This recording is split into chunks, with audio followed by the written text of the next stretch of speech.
Okay, so for some progressions of our exercises, the first thing I want you to do is after you do one set of bridges, we're gonna work on bridge with march. So our feet are down, abs drawn in, feet are flat and straight. Lift the hips up. Then once the hips are up, I want you to lift up one knee and hold it for a second or two, and then the next, okay? This would be especially important when your injured leg is down. When your injured leg is down, we're really focusing on keeping our pelvis level. Don't let it drop to one side. So I'm lifting the hips up, hold that nice and flat. My ribs should be in line with my pelvis shouldn't be rotating. I'm lifting one leg up and holding it, slowly, next side, and then back down, okay? We'll try to do that 10 times. Next, we're gonna progress one of our core exercises. We're gonna lift up our knees and feet, keeping our back flat. We're gonna slowly kick out one leg in front of me as the opposite arm goes behind. And then we're gonna switch. So opposite arm, opposite leg. The further that you extend that leg out in front of you, the harder it's gonna be in terms of your core stability. Try to keep your back flat as you extend opposite arm, opposite leg.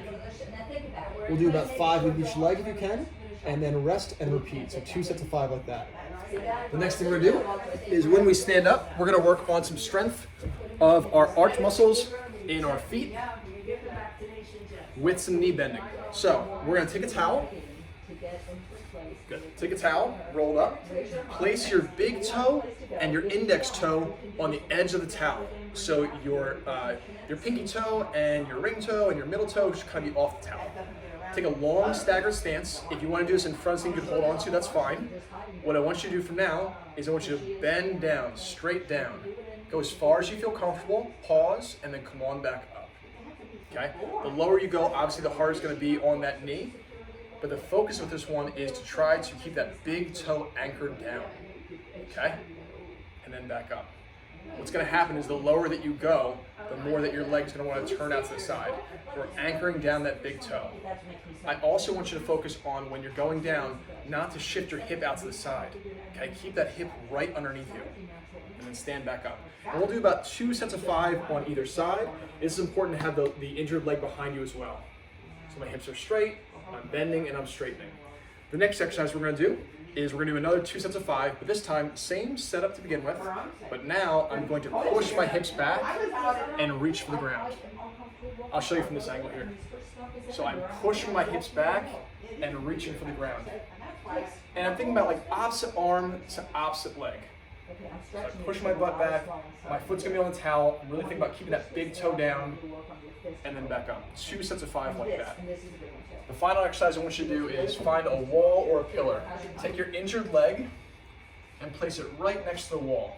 And I want you to push that knee into the wall. Okay? I'm keeping my foot planted. I'm pushing my knee into the wall, just in this small lunge. Okay, the lower you go, the harder it's gonna be. You only bend down as far as you feel comfortable. Push that knee into the wall. Feel that contraction on the outside of your hip. Again, this one's to work on not letting that knee whip in and the hip go out. We're trying to push the knee right into the wall. Hold it for about 5 seconds, and we'll do it 8 or 10 times. The final exercise that I want you to think about doing is throughout your workday, place your feet planted on the ground and just push your knees out to the side. If you have a resistance band to work on this, that's great. Just kind of ensuring or trying to work on opening up our hips a little bit as we push our knees out to the side. We're keeping our feet down. And you kind of just do this, splice this in and out throughout the day. If you want to work on some more mobilization to the outs of the hip, you can also think about finding your foam roller and rolling out your hip back and forth. So I'll demonstrate that one. So taking your foam roller, putting it on the injured side, and just rolling back and forth as you're working on the external rotation of your hip. You could be kind of cranking that shin bone towards your face. So working on some tibial internal rotation, femoral external rotation, and massaging that tight tissue in the back of your hip. Give these a try and let me know how you feel.